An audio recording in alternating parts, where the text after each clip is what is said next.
can either talk about surf or the mountains. So anyway. Sounds good. All right, we have a quorum. Why don't we get started?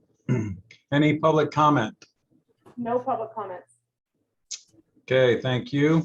Any additions, deletions to the agenda? Not that I'm aware of. Sounds good. We'll move on to item 5, which is the treasurer's report. Good afternoon, Chair Mara, Mayor Dedina. I'm happy to report the results from our 2-month period ending August 31st, 2021. Next slide, Kimberly. So what's presented in the slide here is a comparative analysis between our fiscal 22 budget and our actual results. On the top line, net revenue number, happy to report that we're about 17% over budget. As you can see, we came in at $11.2 million over what we had budgeted for fiscal year 2022 through year-to-date August 31. We reported $78.8 million in net revenue for the period, offset with almost $62 million in costs, of which 60 of that was pretty much centered in energy costs, landing us at a net position of $17.2 million compared to the just about $8 million budgeted for fiscal 22. So overall, we're tracking positively ahead of budget.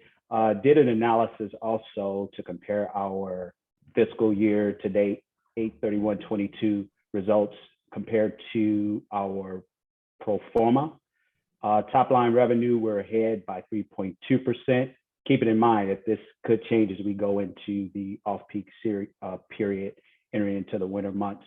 Operating costs, we came in slightly over budget with regard to energy costs, primarily due to the volatility in the energy markets over the summer. But nevertheless, we landed about 8% over what we projected. So we're in a positive territory for the most part. We've started to fund our reserve account. I'm projecting to have reserves to the tune of about $1.3 million by month in October. Overall, again, we're tracking fairly well, and hopefully we'll continue to do that with the team once we can get hedged through the periods that lie ahead for energy costs to kind of lock in some fixed rates. So with that, I will pause for questions. It's good to see we're over budget. Well done. Well, kudos to the team. Yeah, you're very impressive. So that's good.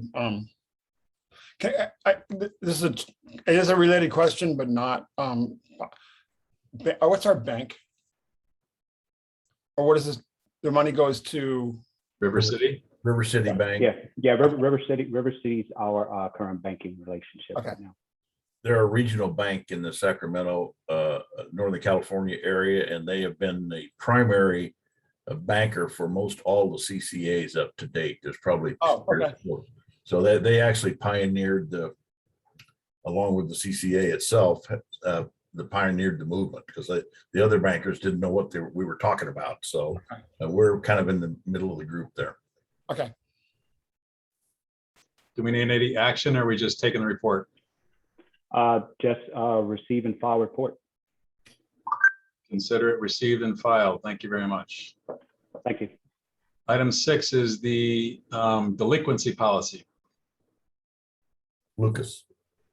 Good afternoon, Chair Imara and Mayor Dedina. During my presentation today, I'm actually going to be covering following items at a high level before I jump into the objectives and collections. One being the objectives of collections and delinquency policy. 2, the state of arrearages in our region. 3, programs and assistance for customers with arrearages. 4, the highlights of our collections delinquency policy, specifically for active accounts. And then last but not least, highlights of our collections / delinquency policy for non-active accounts.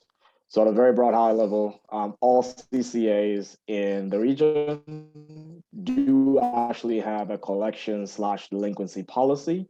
And what we're presenting to you today is just an overview of what this policy would look like from our perspective. Obviously, before moving ahead, we want to be cognizant of what should the objectives of a collections/delinquency policy serve. And one, obviously, is to provide a framework for us and our back office service provider to better serve our customers, treat them with respect and dignity, and then to set a clear expectations on the handling of past due customer charges whenever those arise. And then secondly, and most importantly, is to minimize and mitigate bad debts for the overall long-term financial viability of our organization, resiliency, and obviously enhancing competitiveness of SDCP. On to the next slide, please. So in this slide, we're essentially capturing the state of arrearages in our region. And this tracks from January 2020, right before the pandemic. The shutdowns started in March, all the way through August 2021. As you can clearly see for our specific IOU, SCG&E, the arrearages have increased quite dramatically from 400 million to almost $1 billion over the last 18 months or so. And again, I mean, this is a function of the pandemic, the fact that, a lot of folks did, they lost their lives, they lost their livelihood, and that actually manifested in what we saw or what we're seeing play out with regards to the state of arrearages across the board. Moving over to the next slide, please. This slide in particular tracks customers who are on care and fair programs, which are primarily the low income programs available in the state. CARE being the California alternate rates for energy, and then FARA being the family electric rate assistance programs. Also, we're seeing the exact same trajectory, wherein prior to the pandemic, the arrearages were around 100 million, whereas 18 months afterwards, these arrearages have actually gone up specific to this subset of customers to almost over 400 million. And again, lots and lots of what we're seeing here is a direct function and direct correlation of the effects of the pandemic, where obviously folks did lose jobs, they lost their livelihoods, et cetera. And that manifested in the increase in arrearages that we're still witnessing to this date. Next slide, please. So in this slide, definitely would like to point out the programs that are out there to assist customers with arrearages, generally speaking. There are quite a few federal programs, state programs, and even local programs available out there to help customers navigate the effects of the pandemic, especially as I'm hoping we're getting out of it and back to a normal state, hopefully within the next coming months. The first program is Low Income Home Energy Assistance Program, called LEHYPE for short. And this is a federal program. It's administered by CSD here within our state, and it offers up to $1,000 in financial aid for customer bills in our region. The next, and in my opinion, one of the most generous programs that exists right now is the second one, called Arrearage Management Payment Program. For short, it's called AMP.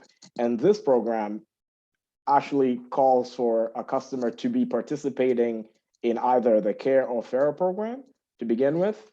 And essentially, for as long as the customer makes current payments on their current charges, their arrearage balance accrued over the pandemic period and even before the pandemic is forgiven 1/12 every single month a customer makes a payment, to where it's completely offset after 12 months, up to $8,000.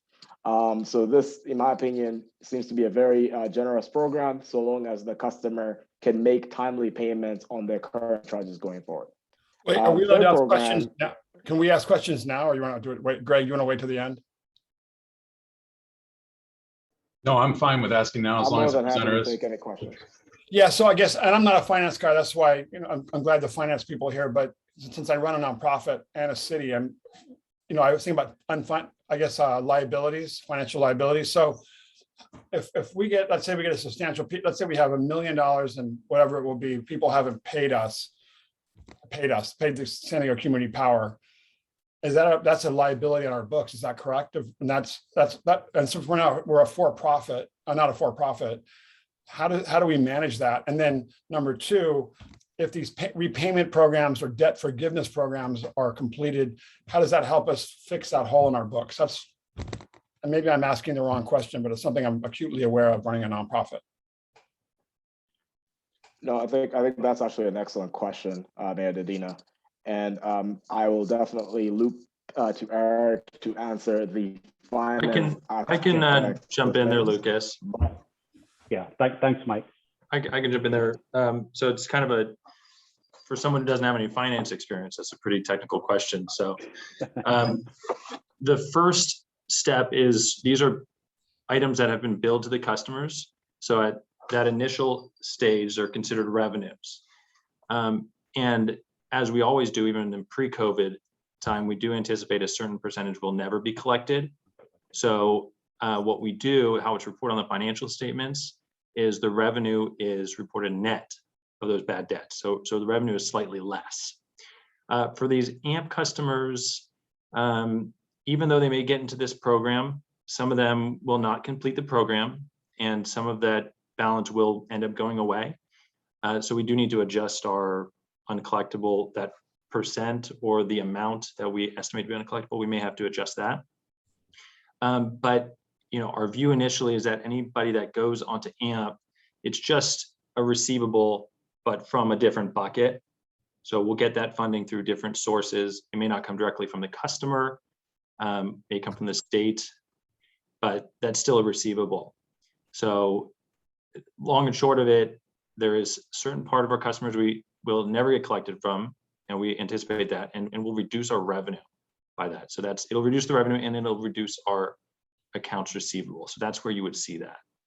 And this came up, it was my nonprofit where it was one of those issues with the receivables we hadn't gotten yet. So the board would always ask this question, well, are we okay? It doesn't look good.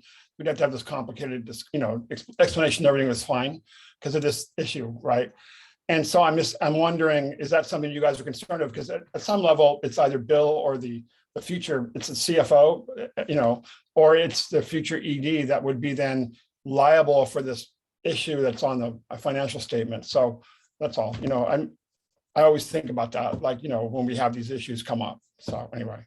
Yeah, our stance is to have a conservative number on the financial statements, meaning we're not going to report revenue unless we have some assurance that it's going to come in. So we're going to kind of hold it back.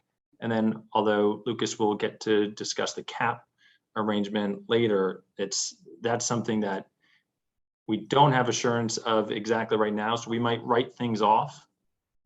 And then when that program becomes active and there's some certainty as to what kind of money might come our way, it'll be a boon in that fiscal year. So long story short, we're going conservative. And then if more money comes in later down the road, it'll be a positive effect. Okay. All right. I'll stop asking my pesky questions now. Thanks. That was a good one. Thank you, Mike, and thank you, Mayor Dedina, for the good question.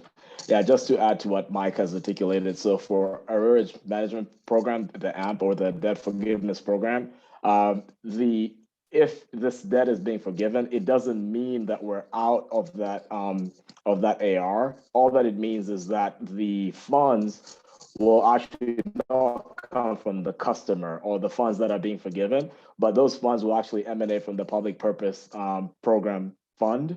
And those will be remitted to the CCA or the IOU to essentially make sure that those load serving entities are made whole for the power that was already consumed by the customer. Moving over to the California Arrearage Payment Program, for short, CAP. So this is actually a statewide program that again is being administered by CSD. There is $1 billion out there to essentially help offset arrearages in the energy space, including electric and gas.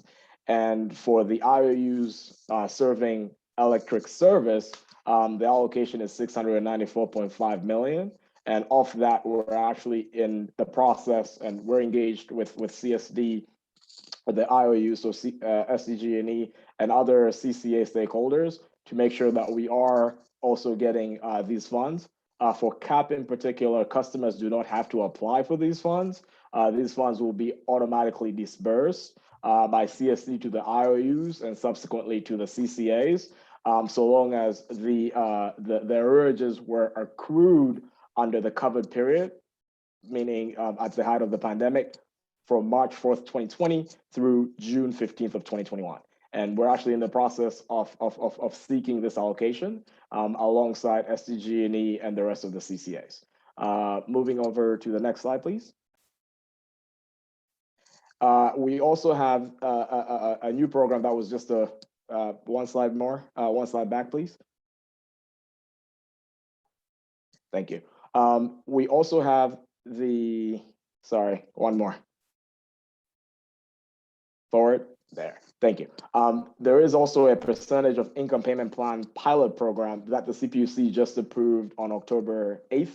And what this would do is it's actually going to assist a lot of Californians and quite in particular San Diegans who are on fixed income, because essentially what the customer will be mandated to pay with regards to their arrearage balance will be amortized to coincide with their income or as a function of a percentage of their income, so that they know exactly what to expect pay as far as payments on a going forward basis. And so we will actually participate in this pilot. It's essentially geared towards residential customers, which for the most part we will be serving in 2022, starting in February going forward. And then last but not least, the CPUC has actually mandated the IOUs to offer extended payment plans to all customers, whether you're residential or not, to essentially help these customers amortize their arrearage balances over a longer term and make sure that they're getting the requisite help before the IOUs can actually disconnect power. And so these are some of the programs that currently exist to assist our customers.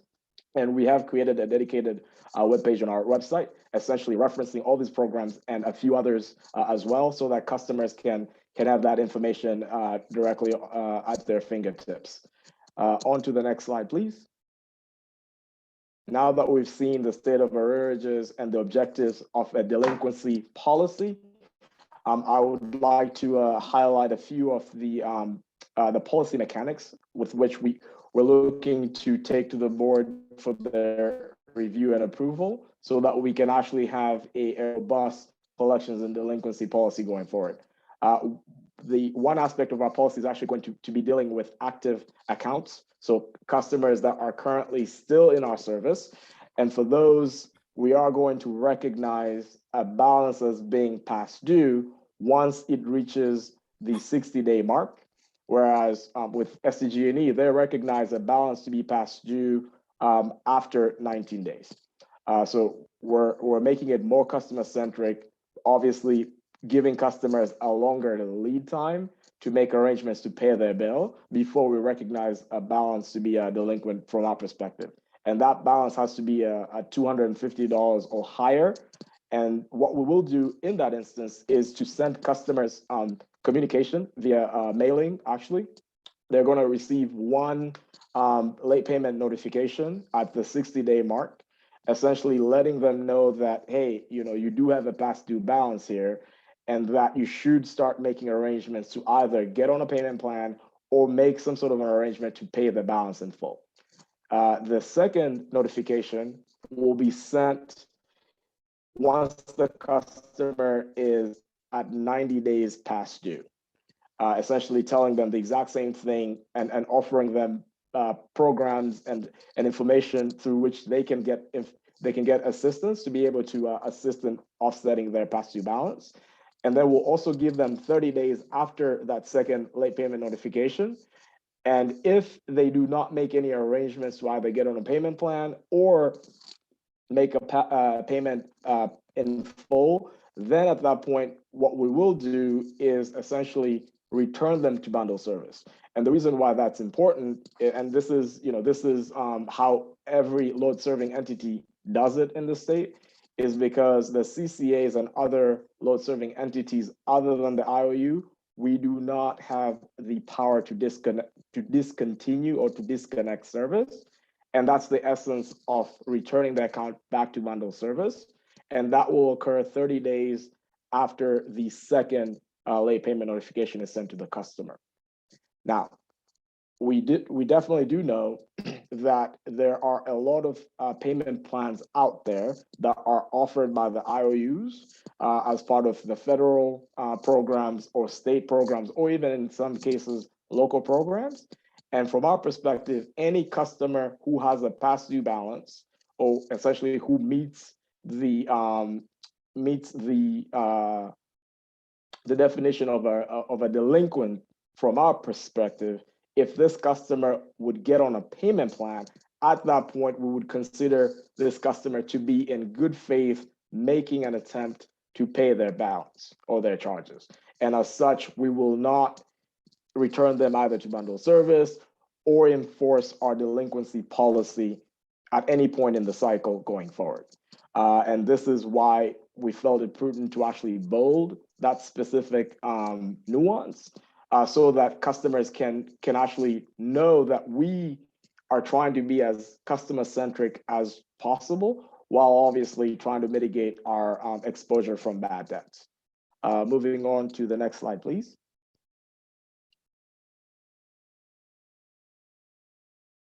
Kimberly, thank you. All right, so this slide actually talks about the highlights with regards to inactive accounts. So those accounts that are no longer being actively serviced by us. In other words, these are customers who have delinquent balances that SDG&E, as a bill collection agent on our behalf, has stopped collection efforts completely. That typically happens at 145 days after the account closes. And essentially what SDG&E tells us is, hey, at 145 days, we're no longer going to be collecting anything on your behalf. We're actually going to give you back your uncollectible receivable. And so when that happens, what we're going to do is we're going to look at the account balance by a customer. And if they have a balance or an arrearage balance less than $20, we're essentially going to write that balance off. Whereas if they do have a return receivable balance that is uncollected by SDG&E that has been returned to us that is more than 20 days, then at that point, we will more than likely refer that to a collections agency. And again, we are going to issue an RFP for a collections agency, and we will work very closely with the collections agency to ensure that their collections policy and their mechanism through which they call customers wanting to collect that bad debt is actually very customer-centric, very humanistic, because I'll be the first to tell you that I've worked with collections agencies in my prior roles, and that business can be a little bit it can be cutthroat. And what we're essentially trying to reconcile here is the need for our collections efforts to be very customer-centric. In other words, I'll be the first to recognize the fact that collections, for the most part, disproportionately affect people from communities of concern, some of whom do look exactly like me. And so, as far as enforcing this policy, we are going to attempt to strike that balance that essentially calls for us to be very customer-centric, while at the same time advancing the financial viability of our organization. So at a very broad high level, that is the collections and delinquency policy that will be taken to the board. And this presentation was more so a receive and file, and obviously seeking questions or guidance from you, Chair Umar, and Mayor Dedina, to see if there's any place where we can definitely improve it or answer any questions that you might have. Question on coordination with SDG&E, since they're doing the billing for us, right? So will they not send a collection notice out also? They actually will. So if an account is active, they will attempt to collect.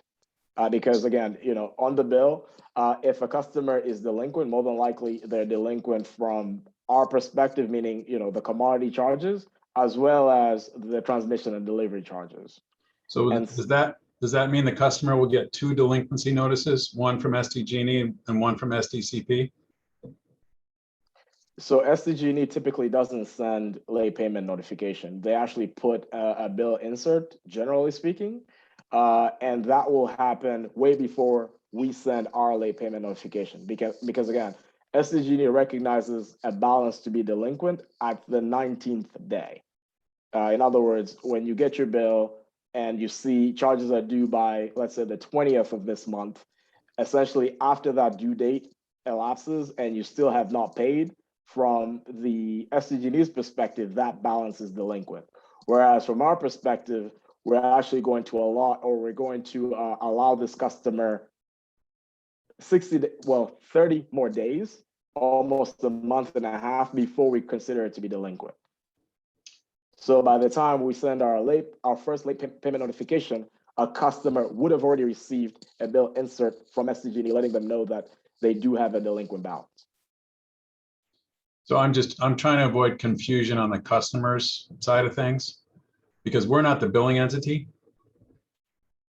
So what I don't want to do is send them, if SDG&E send them a bill insert, you're saying, and then we're also sending a delinquency notice.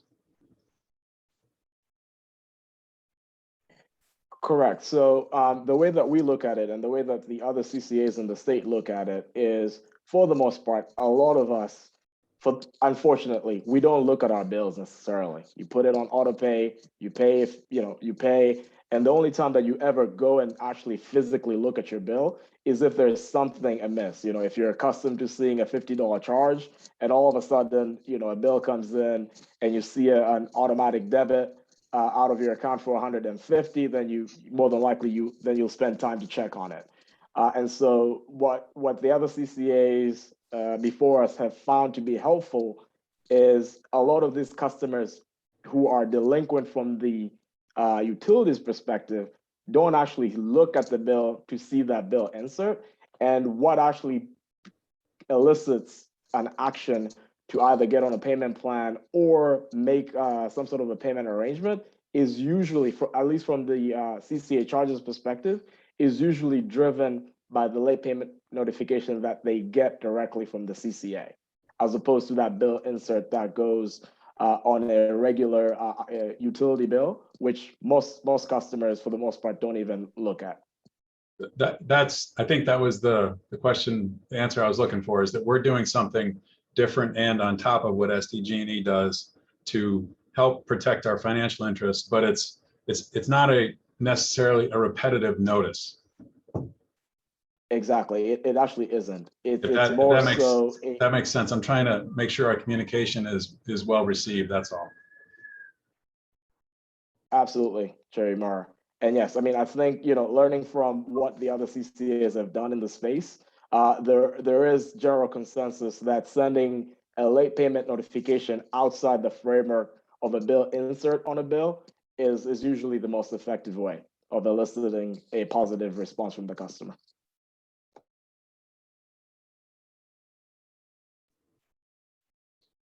Thank you. Any other comments, Mayor?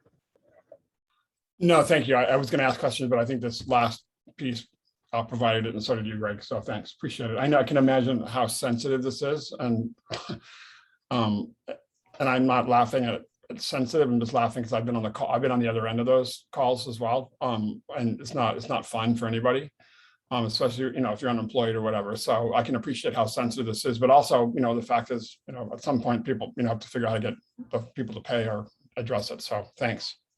Well, the other thing is that you mentioned there's so many programs out there for assistance that I'm hoping that we can also help our customers navigate those programs, because really it can be overwhelming, any utility involvement whatsoever.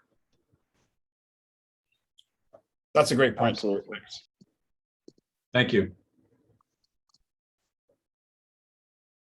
Thank you, Chair Mara and Mayor Dedina. All right, very good. We can move on to the next item, which is renewable energy self-generation bill credit transfer tariff. Great. Thank you, Chair Himura, Mayor Dedina. I will be leading the presentation for recommending to the board that they adopt an RESVCT tariff for our customers. I'll apologize. I'll be reading off the slides. I'm usually not a fan of that, but given the fact that this is a very technical topic, I think it'll help us move along. So what is RESVCT? RESVCT is not the song RESVCT, but it was enacted by the legislature in January 1st, 2009. RESVCT allows local governments to install one generating facility and allocate generation bill credits to other accounts that are not served by that generating facility to offset bills. So basically it helps offset cost of installation. So if a local school, say South Bay Union School District, has solar panels in one facility and they have excess generation credits that they want to use to offset on other buildings that don't have solar panels, they can do so under this arrangement. Under a typical NEM program, you are required to have solar panels on top of that facility. So this helps those entities disperse the benefits of going solar. As I mentioned, local government is defined as a city, as a county, school district, local public agency, etc. Under this program, eligible system sizes, so the generating sizes must be within 5 megawatts. And one caveat is that you have to participate in either RESVCT or NEM. You may not participate in either. Next slide. So how does it work? Local governments install a generating system on an owned property or one that it controls. As I mentioned, this is called the generating account. Then the generating account has a meter that measures the imported and exported electricity. The exported energy is what we term generation credits. Then the local government can choose a maximum of up to 50 benefiting accounts and use the credits to offset the charges from those accounts. And so again, going back to the South Bay Union School District, they can designate up to 50 accounts, so 50 different facilities or however many accounts that would be. Next slide. The RESVCT program is the California Public Utilities Commission. They allocated 250 megawatts to be distributed amongst the 3 IUU service territories. So out of those 250 megawatts, SDG&E service territory was allocated 20.25 megawatts. So if a customer is new to RESVCT, they would have to go through SDG&E for the interconnection process, known as Rule 21. And then, as I mentioned, that local government can choose up to 50 benefiting accounts and designate those credits to offset generation charges. As of October 1st of this year, and my apologies, I got the number here wrong. It's actually 2.84 megawatts remain open under the RESVCT arrangement within the SDG&E broader territory. Next slide. How is a customer billed? The mechanics remain the same as with SDG&E. Credits are applied on a monthly basis, and excess credits accumulate over 12 months, known as the relevant period. Any remaining credits at the end of the relevant period will be applied towards any eligible STCP electric charges. STCP will not compensate for electricity generated in excess of bill credits that apply to a benefiting account. The generating accounts are served under time of use, and they're eligible for scheduled distributed generate for DR. My apologies. And the benefiting accounts served under TOU may be eligible for scheduled DGR if it connects to a distributed generation project. Next slide. We have inquired with SDG&E on the number of accounts that would be within STCP service territory.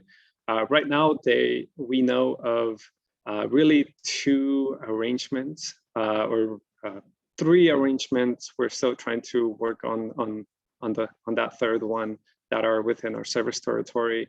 So there's not many here, given the small allocation that SDG&E has. But customers currently that enjoy the RESVCT tariff with SDG&E, so why do we want to adopt this tariff? Because we want to make sure that we have an equivalent option to SDG&E. So if a customer wants to enjoy the benefits that we provide, and they're currently enjoying the RESVCT tariff under SDG&E system, they may want to opt out of our service if we don't offer something equivalent. So from a customer perception, customer satisfaction, we want to make sure we have something equivalent. As I mentioned, given the fact that there are 2 to 3 accounts within the SDG&E system, there's very little financial impact to the SSCP budget on serving these accounts. We would obviously notify RESVCT customers, so they would be properly noticed ahead of phase 3 enrollment to make sure that they're properly transferred over to our service. And so therefore, in order to ensure customer retention, to offer an equivalent to what SDG&E offers, especially to our local government customers, staff recommends that the FRMC recommend to the board that an STCP RESVCT tariff be adopted for our phase 3 enrollment. I will pause right there for questions. Happy to take any, and I know we have several staff members here, including Lucas, who can provide a perspective from the account side of the agency. Any questions, Mayor? I'm not going to admit that I have mastered that subject matter, but I will defer to staff on this one for right now, and will promise to do more studying. Sebastian, thank you for the Aretha Franklin RESVCT joke at the beginning. I appreciate that. I got that. And you made my point about the complexities of utility billing that we referred to previously. And I concur staff's recommendation. Thank you, Chair, and thank you, Mayor. I will note that one of the many benefits of having SSCP here is to advocate for our customers. One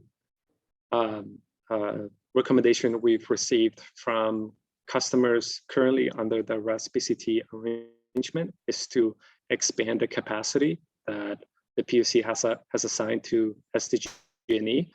Obviously, that is, to our current understanding, outside of our mandate. However, we're here and we have a voice in the PUC and in meetings, and I think I can speak for staff that will be advocating for that capacity to be increased, so more local governments can benefit from this good program. It seems like a very good program, and expanding capacity would be a good thing. Great. So with that, that concludes this item. Thank you so much. Thank you, Sebastian.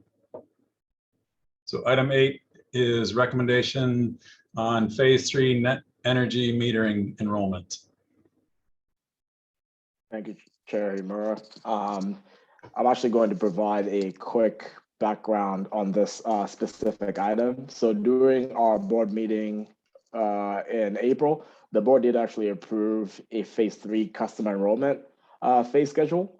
As you can see there, we start with February 2022 with Imperial Beach, then La Mesa in March, Encinitas in April, and finally concluding with Chula Vista and San Diego in May of 2022. And they also, the board actually also did approve some updates to our net energy metering program and policy. And there is a clause in that policy that essentially says that for net energy metering customers, that we are to enroll them to coincide with the end of their relevant period. In other words, enroll them as of their true-up month going forward. And the reason why the board made that approval with regards to that specific section is such that it allows, or rather it minimizes disruptions to the customer's relevant period mechanics, wherein the customer is allowed 12 months to essentially use the accrued credits and offset the charges that they incur when they're overall net consumers versus when they're overall net generators. And this is important because, again, as part of our seamless transition of customers' accounts, we definitely want to ensure a good customer experience as they're moving over to our service, especially our net energy metering customers who, if we were to do an enrollment that did not necessarily coincide with the end of their relevant period, more than likely there might be unintended consequences of a premature true-up, which may actually be a financial inconvenience to them. Moving over to the next slide, please. So what are some of the benefits of ensuring customers are enrolled as part of our phase 3 correlating to the end of their relevant period? One is definitely to ensure that customer-centric enrollment and seamless transition over to our service, wherein we're not prematurely triggering true-ups that could essentially be a financial burden to the customer. Second is it actually allows customers to effectively complete their 12-month relevant period that encapsulates both the summer months as well as the winter months. In other words, what we've seen for the most part is customers tend to accrue credits during the fall season when it's not nearly as hot as during the summer, and then they spend those credits accordingly in the summer months when usage spikes because of air conditioning and cooling, etc. And so the essence of allowing customers to complete their relevant period or their 12-month relevant period is to let that natural process play out where the accrued credits are essentially spun down as customers are accruing more charges, especially as the hotter it gets in the year. And then the third benefit is actually in terms of just the logistical challenges of being able to notice those customers, because as you know, we are required to send 2 pre-enrollment notices before mass enrollment starts, and then 2 post-enrollment notices after mass enrollment concludes. And so allowing customers to move over to our service as part of phase 3, correlating to their true-up month or when their relevant period ends, makes it such that it's logistically feasible for us to be able to demarcate the mailing requirements and when and how to send those pre and post enrollment notices accordingly. And then last but not least, I think this is the benefit that ties everything together, is from our perspective and from the perspective of other CCAs that have done massive NEM enrollments, such as Clean Power Alliance in Los Angeles County and Ventura County, is that doing a rolling NEM enrollment coinciding with the true-up month provides an overall best and seamless customer experience based on their feedback. And so for these reasons, what we're essentially going to be proposing to the board next week and is such that our net energy metering enrollment phase correlates to the true up month, also known as the end of the relevant period, regardless of these NEM accounts service location. In other words, it shouldn't really matter if a customer is in San Diego and has a true up month in February for us to wait until the next year, February, to pick this account up. Essentially, what we're saying here, in adherence with the board approved NEM policy, this customer should be allowed to roll over to our service in February of 2022, which coincides with the enrollment associated with Imperial Beach going forward. And in the last slide, what I'm actually showing here is, and sorry if you cannot see it, but if you can, and maybe we can blow it up a little bit. But in this schedule here, what we're capturing here is the enrollment in the enrollment month across. So you should be able to see that Imperial Beach will have 9,781 accounts that are non-NEM slated to enroll into our service as of February of 2022. And then at I think the 5th row down, we have a total of 6,356 net energy metering accounts, regardless of their location, either in La Mesa or Imperial Beach or City of San Diego, that would also roll over to our service to essentially coincide with the end of their relevant period or their true up month of February. And this is the exact same trajectory that you see going all the way through until January of 2023, which will then conclude our enrollment associated with accounts or customers who are net energy metering. So this is the schedule that we wanted to share with you all. And I'll take a pause here, see if there were any questions, perhaps comments or concerns with regards to the net energy metering phase 3 enrollment schedule. Mayor? It looks good to me, but yeah, I'm fine. Thanks. Appreciate it. Yeah, this chart is really helpful and explains it. It's good to see the visual like that. It makes total sense. So you're saying the pre and post noticing for NEM customers will be based on their NEM true up month. Precisely it, as opposed to the location where, whether they're in San Diego or Imperial Beach, etc. Very good. Chair Humora, Tara Hammond would like to make a comment. Go ahead. Tara, you can go ahead. Hi, thank you, Lucas. I had a question. If a solar customer has excess NEM credits at the annual true-up, will those credits be rolled over to SDCP, or would those credits remain with SDG&E that can be used on SDG&E specific fees? Or the third option that comes to my mind, would SDG&E just pay that out at wholesale and be done with that? Thank you. Thanks, Sarah. That's an excellent question. So the essence of us picking the account up at the end of the relevant period is to allow for the true-up process to actually play out as part of the bundle service. In other words, this customer will be trued up in accordance with SDG&E bundle NEM mechanics.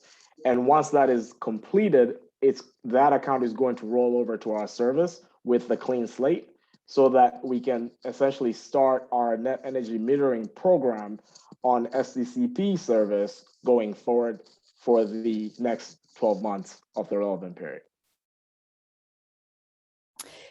I understand that, but what about the excess NEM credits? I'm still unclear, because you have your true up, and then currently with SDG&E, you can ask for a check at wholesale or it rolls over at retail, is my understanding.